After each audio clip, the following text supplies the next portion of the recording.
You're listening to the Soil Sisters podcast, where we dig in on family farming and ranching, regenerative agriculture, healthy living, and planting seeds in our community. We invite you to listen, subscribe, and grow with the Soil Sisters. Hi, y'all. I'm Joanna Newting, joined by my blood, soul, and soil sister, Crystal. Welcome to the show. Hello, sister. I am really excited about our guest today because it is very important to me to share success stories of regional farmers. So Ty and Tokie of Southern Sunny Acres, we are so happy to have you today. Thanks for having us. You. It's a pleasure to be here with y'all. Yes, so happy to have you here.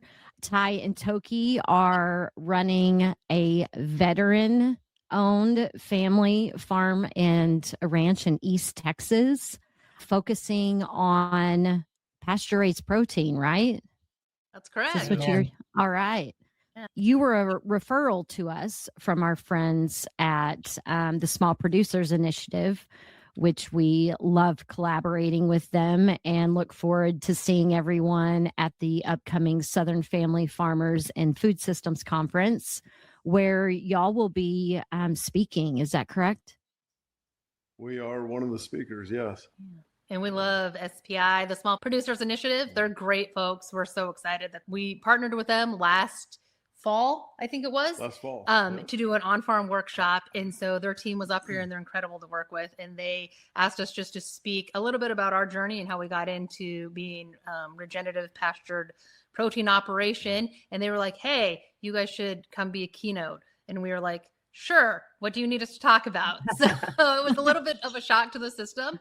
But we're super excited about it and to share our experiences. And they're all great over there. We just love all of those folks. It speaks volumes that they wanted you to be not just a speaker, but a keynote speaker this year. So we'll give everybody, I guess, a little taste of what y'all are all about.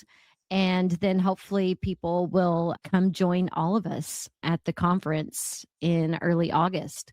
So let's dive into your operation. Tell us a little bit about what got you started, and then we'll jump into where you're going. Yeah. Okay. So we started our operation in 2021.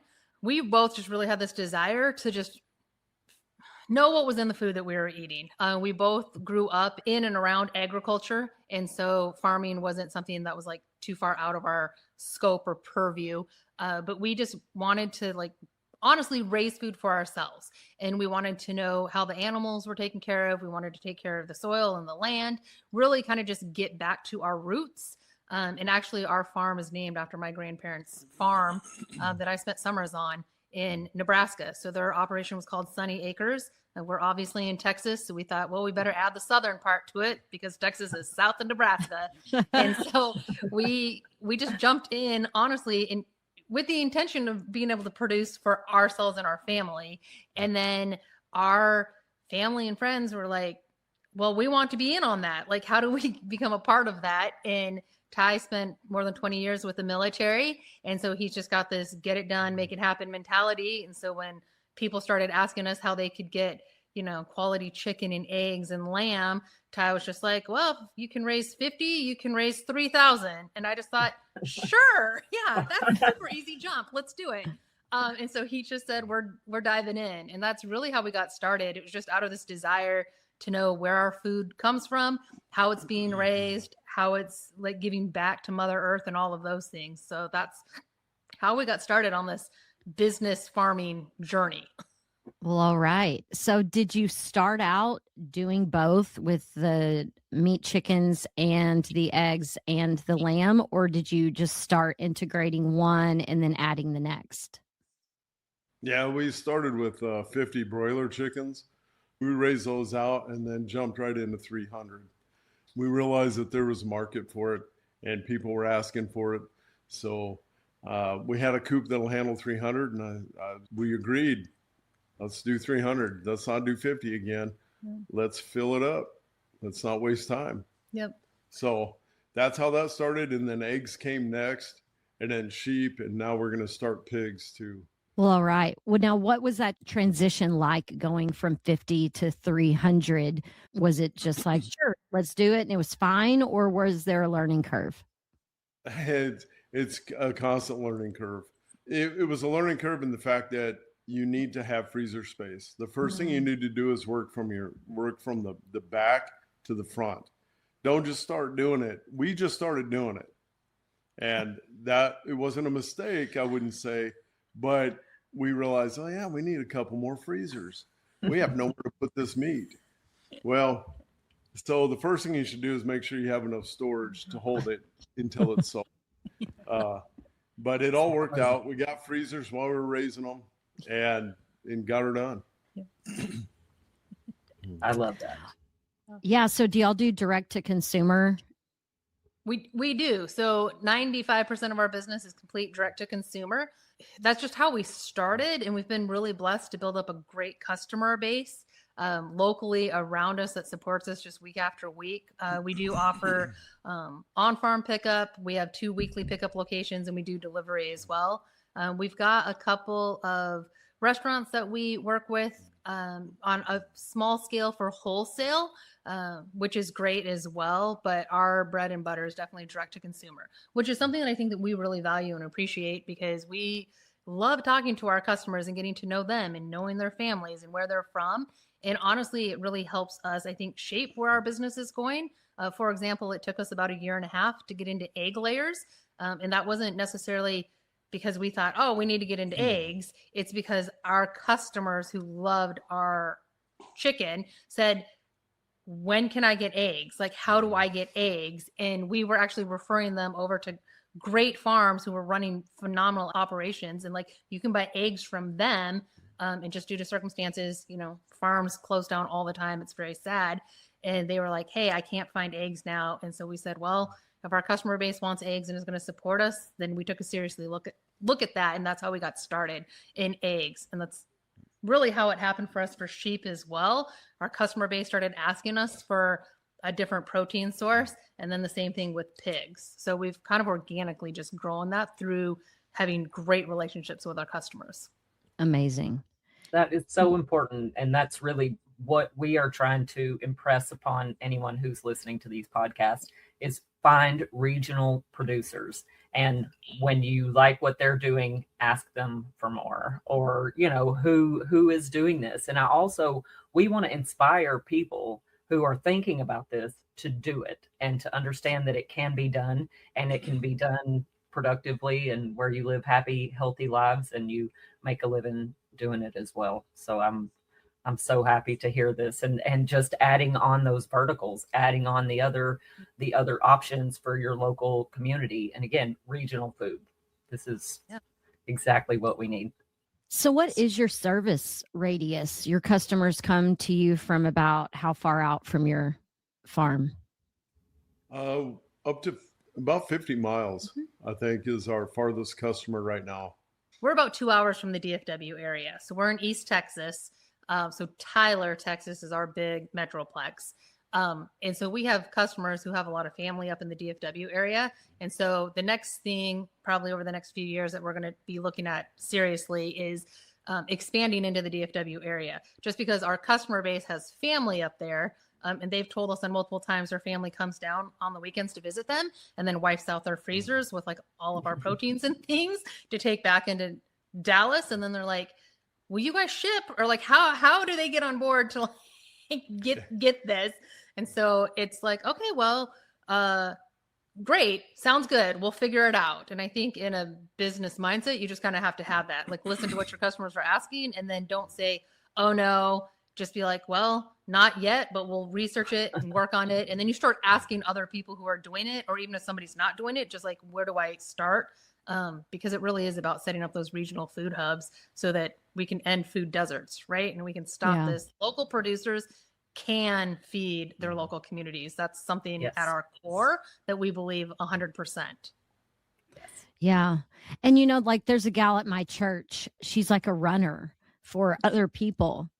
Amazing. So it's even finding people like that to integrate within your existing system of just like, hey, this person is going to the Metroplex once a week. We'll get her to go and make those deliveries for a little fee. So yeah, it's good to constantly be listening and understanding when it's time to pivot or grow, and making sure that you're making money. Like, this has to be a viable operation. Like, yes, it's wonderful to feed the world, but if we can't keep a roof over our heads, what's the point? So, what have been some of those, I don't know, pitfalls or different things that y'all are experiencing that's kind of helping you make sure that you're staying profitable? There was a book called Profit First that I learned about at an APA conference in Jacksonville, Florida in 2022, I think it was. And that really stuck in my mind. Gosh, I can't remember the guy's name. Anyway, the two people were given a class and it was on the Profit First. And when it hit me, because we're not taught how to run business in school, right? We're taught to be on time, be good employees, and mind your P's and Q's, and don't talk back. Don't ask questions. And I ask questions. I ruffle feathers by accident sometimes. And that Profit First was an amazing eye-opener for me. It gave me a paradigm shift. And explain to them like the overall basis of what Profit First is.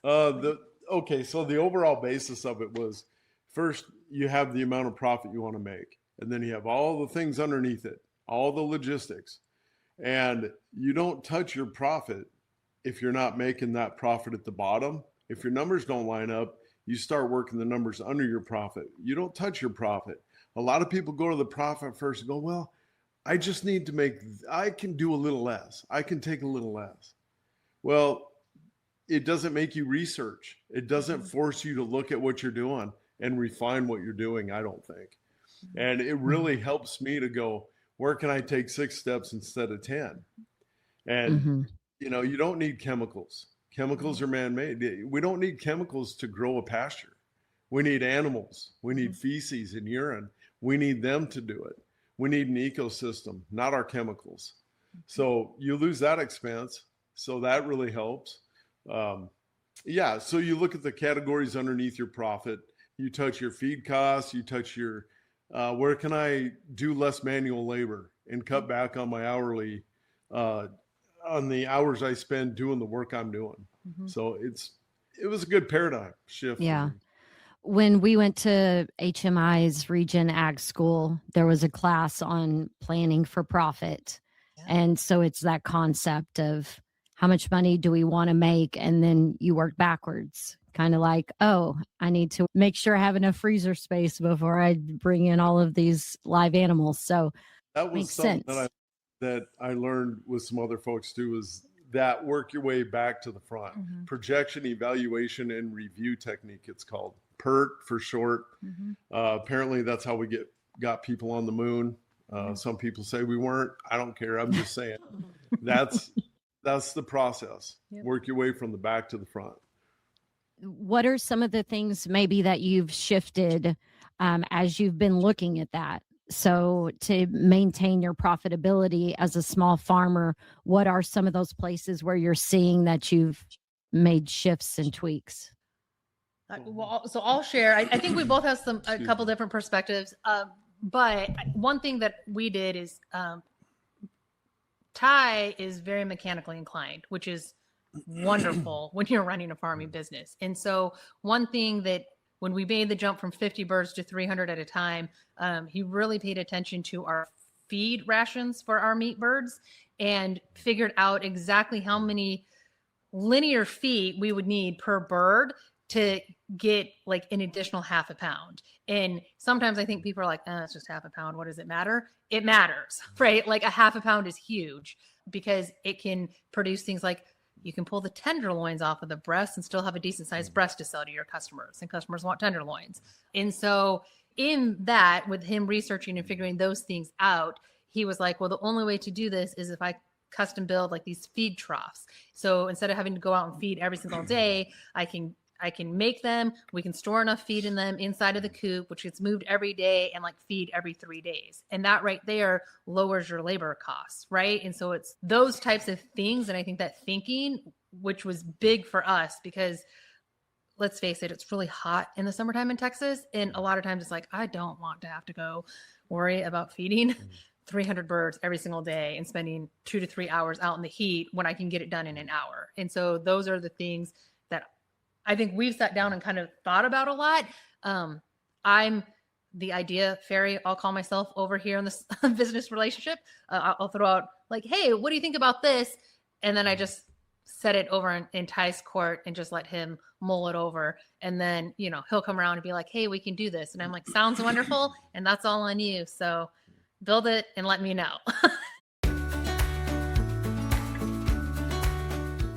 I like it. And I'm also hearing you say we're figuring out ways to work smart, not hard.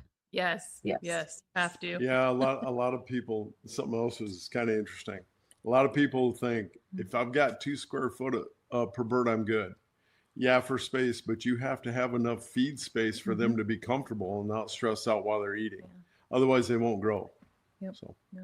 I think it's even that was something I learned. Yeah, and it's small things too. I think that like if like you're going to buy like from our vendor that we get our birds from, is you can legit like figure out where the price points are, right? So like if you buy 100 birds, you're at X price, but if you buy 101 birds, you might get them for a nickel cheaper, and all of that adds up. And I think a lot of times people get caught in just like, I can only do 100 birds, and so they don't think about, well, what would the cost be if I bought 101, and could I get a cheaper price? And unfortunately, in the broiler world, like attrition is going to happen. Like birds are just going to die on you. So it's like if you want to actually get 100 birds to the processor or process 100 birds, you might actually need 101 or 105, and you'll get that price break just to buy 5 extra birds. So those are all the things to kind of like be aware of and be looking at. So. Yeah, that makes sense. My life is more in the marketing world, you know, and it's like, okay, if we get 5,000 of these versus 6,000, and yeah, you start seeing where the breaks are and where you can leverage the quantity. Yes. Okay, so what are some of the things that y'all are doing out on the farm that you're most proud of? You know, I think one of the big things is we don't use chemicals. We call it no-icide farming. We sat down and thought about it because aside, homicide, suicide, pesticide, herbicide, all those things have a side in common, which must mean death, right? I mean, common sense would say that means death. Well, why are we trying to kill our pastures? Why are we trying to keep grazing with the sides? So we're like, no-icide farming. We want life in our soil, not death. So that was one of the main things. And also something we've adapted that may sound kind of funny is what you walk by becomes the standard. If there's a piece of trash, if there's a small piece of something, I didn't do it, I'll pick it up later. I'll just drive by it or walk by it. Nah, you pick it up.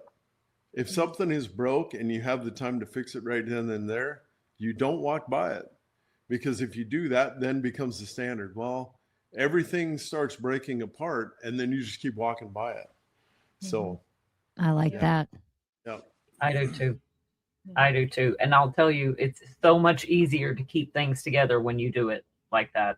And it's interesting. My partner, Dion, and I have been talking about that. We've just been on top of things so much better than we were. It's just like things are changing and we're tightening up the processes and keeping things cleaner and more organized. And so it's absolutely true. It is absolutely my experience that when you do keep up with those things and take care of it in the moment, it just frees you up to do whatever it is that actually needs to be done coming up. Absolutely. Yeah. It's kind of like during the holidays when everyone's over at the house and you're like cooking a big meal. And if you just like clean those dishes as you go, then at the end of the meal, it doesn't feel that daunting. But if you don't, it's just like a war zone. You're like, I don't even want to go in there.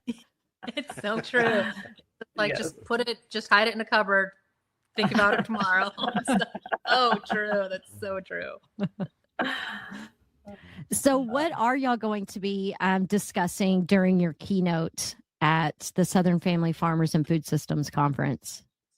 Yeah, so we're so excited about that. So one thing that SPI asked us to hit on and talk about is we're just in our 6th year. Our farming business is only 6 years old. And so we're we're new business owners, we're new beginning farmers, just kind of working through and getting it figured out. And one thing when we were talking with that team is we were like, what highlights and stuff do you guys want us to hit on? Because there's lots of things that we could just talk about. And they were like, well, you guys just seem to have figured out how to, first of all, like be married and still like each other at the end of the day, right? Well, I still like her. I think sometimes she likes to be in a separate room for a little while. Sometimes we'll call a timeout, but for the most part, we're okay. So I think, so for us is we're just going to talk about kind of what we've talked about so far, like, right, our journey, how we got into it. But one thing that's really crucial for us is just like, how do you build a business with your family and still just like each other at the end of it? Because it's so tough, right? It can be tough or it can be easy. The good thing is you're an individual and you get to choose. And so for us, there's things that we've just had to do to get it figured out, right? Like to not hate each other at the end of the week, or have her feelings feel like, yes. Oh, they yelled at me, right? Because sometimes it's about sense of urgency when you're doing stuff, and it's like, Tokie, yes. I'm not mad. I'm worried about her health. I'm worried about her foot or her hand, and she's worried about mine. So when we're doing farm work, we stop being Ty and Tokie, and we go, okay, Farmer Tokie, Farmer Ty. Okay. So now when we go out, we're farmers. We are not married couple. We're farmers running a business together. Yep. If you tell me to stop and you yell at me, it's a sense of urgency. Yeah. It's not about personal. Yeah. It's not about yelling at somebody. You can't hear them. They need to yell. Hey, stop. You'd be like, oh, got it. Yep. And then, so we have Farmer Ty, Farmer Tokie, and then we have married Tokie, married Tokie. And so you make a shift. It can be hard to do at first. Yeah. But I think it's one thing that's not super recognizable first in business too, because I think some people, I mean, especially now in the world of social media, it's so easy to like see everybody putting out these awesome filters, right? About how great everything is. And it's just like, it's not always that great, right? And it's just like, sometimes it's pouring rain and I gotta go feed. And I'm just drenched, and that's okay. It's just water, right? But it makes the chores difficult. Yeah, it makes it difficult. It's sometimes you're dying, and it really hurts your feelings. Yeah. Well, when we first came on, I was just looking at y'all, and I was thinking, you look happy, you look healthy, you look like you're doing what you should be doing, and these are the people that we want sharing these stories, because you can achieve this and it can be done. So absolutely. Absolutely. One, when you're talking about working with your family, sister and I do that in a different capacity. We watched our father and our uncle be partners in the ranch and working together. They seemed to bicker quite a bit. They were always brothers.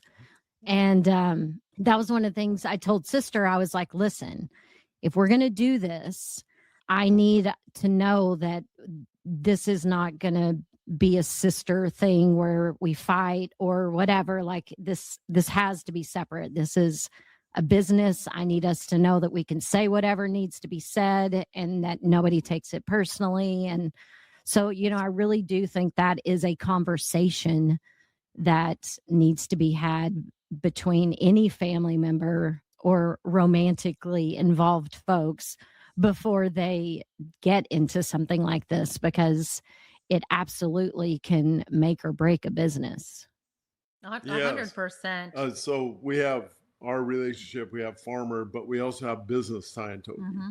So I know farmer Ty and Tokie is the business, but the business side too is you're inside, you're not doing chores, and it's time to do marketing. And so we have our business hats then we put on too and go, okay. And it's a free space where you say an idea. It doesn't matter if it doesn't make sense. Just say it. You have to start somewhere. And if the other one goes, wow, I don't see that. I don't think that's going to work at all. It's a business decision. It's not personal. It's not, oh, you're dumb. That's a dumb idea.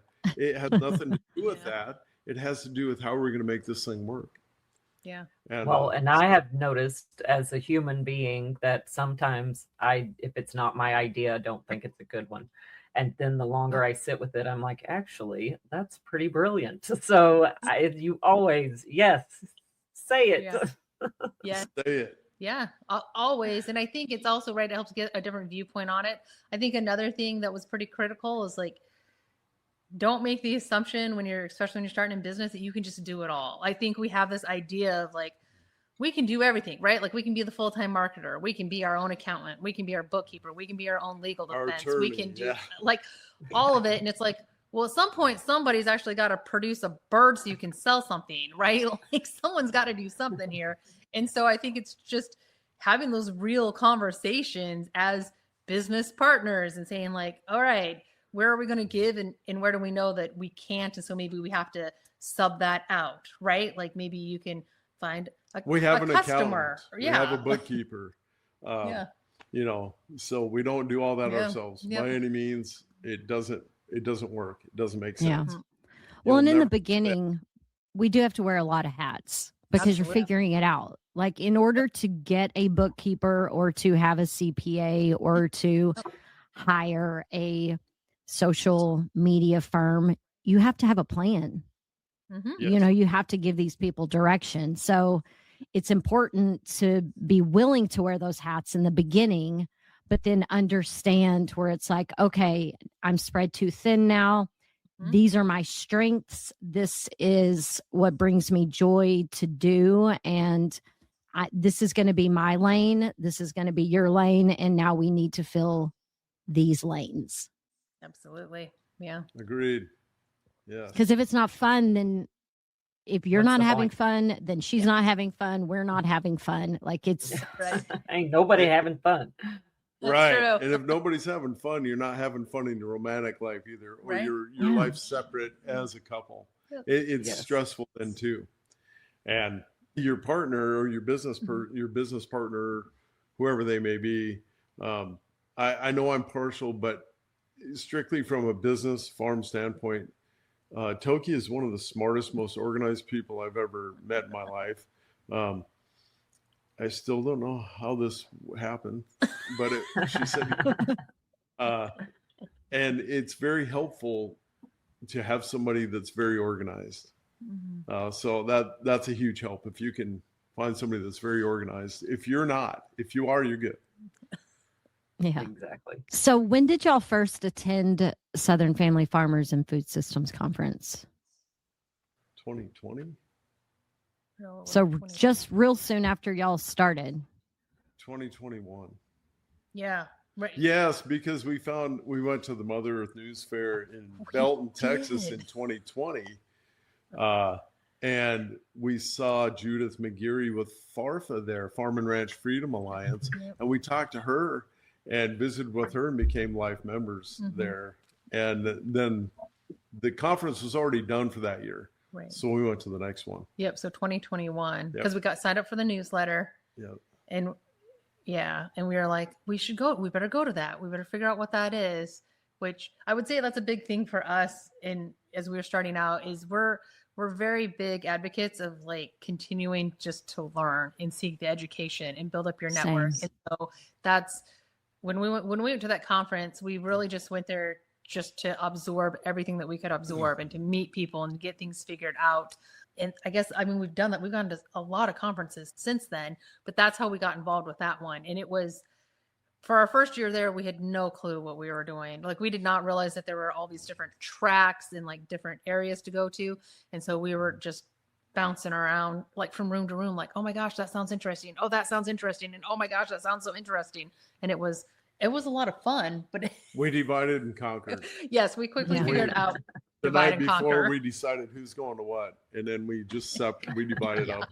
Yeah, it is great to make a plan before you show up. Like, okay, what do I need to learn? Is there someone I need to network with, and like mapping out your game plan before you get there. Absolutely. And then have a B class in case that one isn't exactly what you thought it was, or you're like, oh yeah, I know that stuff. But that's okay. I got a alternate to go to. So. Well, when we first started down this path, I was coming back from Northern California to Texas, and regenerative agriculture is just a way of life there. And so my perception was that there were not very many people thinking along this path in Texas. I mean, that's just what it looks like from the outside. And so I was so pleasantly surprised our first year of going to the Southern Family Farmers and Food Systems Conference, because it immediately opened up a regenerative agricultural network for us in Central Texas. And some of the connections that we made in that very first conference we went to, I guess ours, it was 3 years ago, we're still connected to those people. We're active members of FARFA, and, it has made all the difference. So we're really grateful for the people that put it on and the caliber of folks that show up to participate and speak. It's been great for us. Yeah. Well, the community around this regenerative agriculture is beyond anything that I have experienced in my life. Just caring and supportive and sharing, and everyone knows everyone's struggling. So everyone wants to share and give all the knowledge and information and connections that they have. And it's like a family that isn't really dysfunctional. It's just a lot of people trying to help each other. And I love that. It's very true. That's exactly what it is. And I think that's where one thing that's so important. And I think it's, as you said, right? Like everyone's just trying to get through it and make it happen. And farming can, and much less trying to do a business in farming, can get very lonely pretty quickly. Right. And so I think it's like, those are the people that like you can just send a text to, right? Or shout out and be like, I had a tough day. And they'll rally around you and be like, I hear you, right? Like, you've got this. Mm-hmm. And it's like, you've got to have that network built up to fill up your coffers when you need it, because it can get lonely and it can get crazy. I think, and that's one thing, I think a year ago we identified that, is that we needed our cheerleader group. Like, we just needed somebody who could just sit there and be like, listen, yes, that was a tough day, or you guys are moving in the right direction. And so we started our own, we call it a business accountability networking group. And we just found people who were Bang group for short. Yeah, the Bang group for short is what we call it. So, but it's just, we meet once a month for about 2 hours via just Zoom call. And everyone just talks about what's going on in the prior month, right? And like where they're going in the next month. And we just cheer each other on, because you need that. Otherwise, it's really easy to just, I think, sit back and be like, I feel like I'm spinning my wheels and I'm not getting anywhere and we're not going anywhere. And why am I doing this? And then that self-doubt creeps in, and it's like, and if you're not talking to business Ty, right, and business Tokie, and you're like talking in the married couple language, things can get out of control pretty fast. And so I think it's something like this conference is a great way to find your people, man, and to find those folks who will be like, I got you. Like, you call me and I got you, and help you through that. It'll be okay. Even if you're not looking for a solution, just a vent. That's what this group is for. Yeah. And so we have each other's numbers, and if we're having a rough day, we text it out to the group. Hey, blah, blah, blah. And if you need help and we can help, we've gone to other farms and helped, and they've come and helped us. So, And so this group, it is solely farmers, other farmers, or is it just different business owners in general? Right now it's just farmers, but we're not opposed to other business owners. And it's basically 4 of us right now. Mm-hmm. I think 4 farms right now. Yeah. We're just trying to get it, situated and organized to the point where it makes sense. And then we can add more people to it. Yep. And there's something very impactful about small groups. Yes. Sometimes a group can get too big to where you're not really engaging. If there's 20 people on a Zoom, I might not feel like saying anything that day, and nobody would probably notice. But when there's 4 or 5 of you, it's like, okay, what's going on with you? You're being quiet. Like, let's talk about this. Yeah, Yeah. 100%. Or and so we write down goals like what's your goal for the next month, maybe in 6 months. So we have some short-term goals, and we actually write them down, and they're on a Google Drive document so everybody can see it. And then the next month, hey, did you get that done? Hey, did you get that done? Hey, they ask us, did you guys get yours done? And we're like, so then you can say, well, this happened, this happened, this happened, and you have to commit. You know, if you got to talk to people and commit to it, and you know, it'll keep you moving. It'll keep you going forward, not just getting stale and going, well, I just didn't really want to this month, so I'll wait till next month. Yeah. You don't get that opportunity in the marketing group. So I quit a corporate job back in 2012 and have been doing some form of entrepreneurial something ever since. And I'm very big about giving myself deadlines for things. And, you know, and it's like, okay, if you miss a deadline, well, what's the big deal? I was the only one that knew about it. But it's that same concept of like, it keeps you going. It keeps you pushing the rock forward or up the hill or, you know, wherever you want to take the analogy. But, you know, having the accountability, putting the deadline down, you know, making those goals, it makes sure that you don't stagnate in your operation. Exactly. Yep. Exactly. That's great. Yep. So after that first year of Southern Family Farmers and Food Systems, I mean, it's not, there's never a small way to say that. It's either SFFFS or, you know, whatever. So what were some of those like early takeaways that helped y'all really shape the foundation of what Southern Sunny Acre is?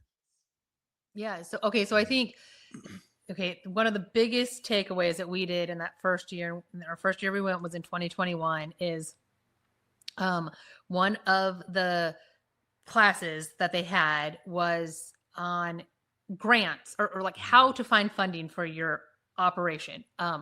And so I sat in on that. I forget where we sent Ty to go. He's probably doing something in brooder management, but I sat in on that grant class. And it talked a lot about grants, about just foundation grants, right? State funding, federal funding, all these places, kind of like what you needed to get started or just how to source them and what to do. And I walked out of that class and I remember we're sitting in the hotel room that night and we were just going through our notes of like all these classes we went to. And I was like, we can seriously do this grant thing. I'm like, we can do this. We're going to get it figured out. The three ladies who were, this is how impactful this was, is Katie Trish was one of the presenters. Kat Nielsen from Department of Agriculture was one of the speakers. And then Susan, she's from Northeast Texas. I can see her as clear as day and I can't think of her last name. They were the three that talked about it. And they're just the way that they talked about it was just like, listen, there are people like we're here and we'll help you. Right? Like we're here to answer questions for you, but you can do this. And I remember like Ty and I probably sat after we went to supper for 2 hours in the hotel room. And I was like, we're going to do this. Like we're going to find these grants and we're going to figure this out because we needed to build a lot of infrastructure into our operation. Just like we needed a barn just to store feed, right? Like there was just stuff that we needed. And it was like, I don't know how realistically we can fund any of this. And it was like grants, we can fund this through grants. And so from that very first conference, I took all the notes that I had and they just outlined how you got to set up your projects and think of everything that goes into a project and doing that so you're prepared for your grant. And I think the very first grant we ever wrote for was FVC, maybe? I think it was the Farmer Veteran Coalition grant because they have a grant for veterans. And we wrote for $5,000 and I was freaking out because it was $5,000 we got four. For a mobile coop. We were like, we need a mobile coop. So let's do this. And I was just like, oh my gosh, this would be like, this is so life-changing if we could get this. The coop was going to cost $5,000. And I'm like, we can write it for $5,000. And we did. And they awarded us $4,000. And we were like, great, we can find another $1,000 to make this happen. And it like just jump-started us from there. But I remember, I mean, we leaned into, shout out to Katie Trish, man, because we leaned into her so much in that first like we still do when we go for big grant awards, but we're just like, can you please read this? Like, we don't know what they're saying, but like this, because it's just us, and we didn't, like, I'm not an English major and he's not, and like, we just write from our heart in those things. And we're like, does this even make sense? I don't even know if these people know what regenerative means. So like, we're trying to explain it. And that was amazing for us, that first grant. You know, I was afraid of grants. I told Tokie, business side of me said, no, I don't want to deal with the back end of this. I don't understand. They want all this stuff. Pictures and statements and papers.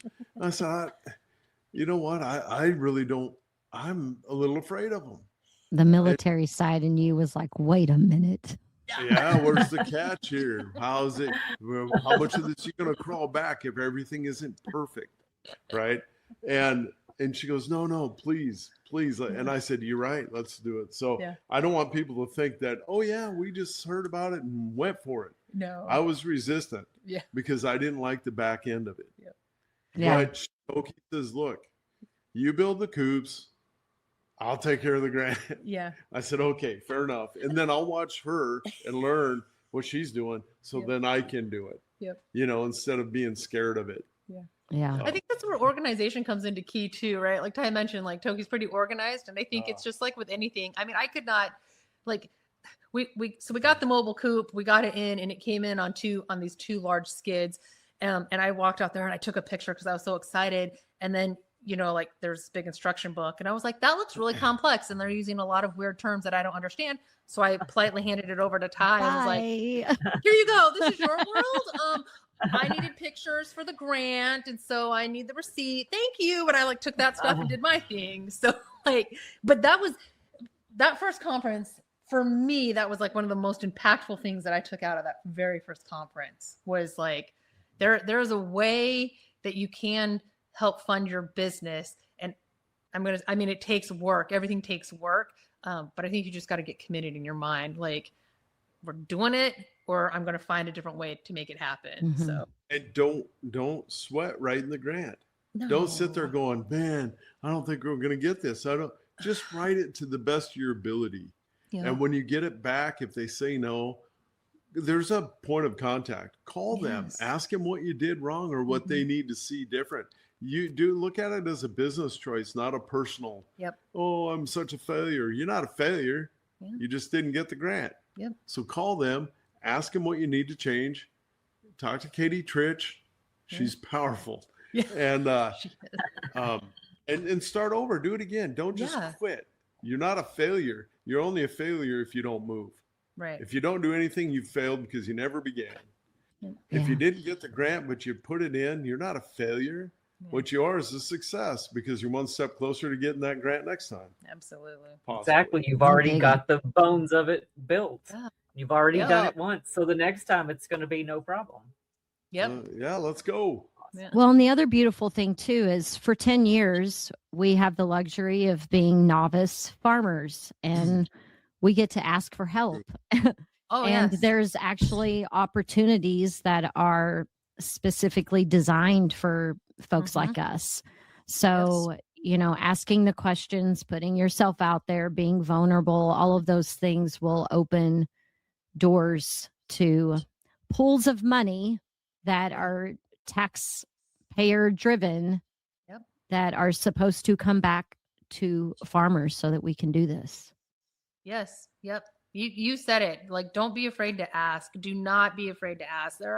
There's so many just great people. And that's why, right? Like, going to the conference, the Southern Family Farmers and Food Systems Conference, is like, it's crucial because you find those people there. You find those people who are like, listen, I'm not going to go get property, and I don't want to do the farming thing, but I can help you find grants or look at them, or I can help guide you when you're ready to take that step into marketing or to bookkeeping or reaching out, right? And they want to be a part of your success story. And if you're sitting in your house all by yourself and you're not reaching out, nobody even knows. And like, you've got to stop that.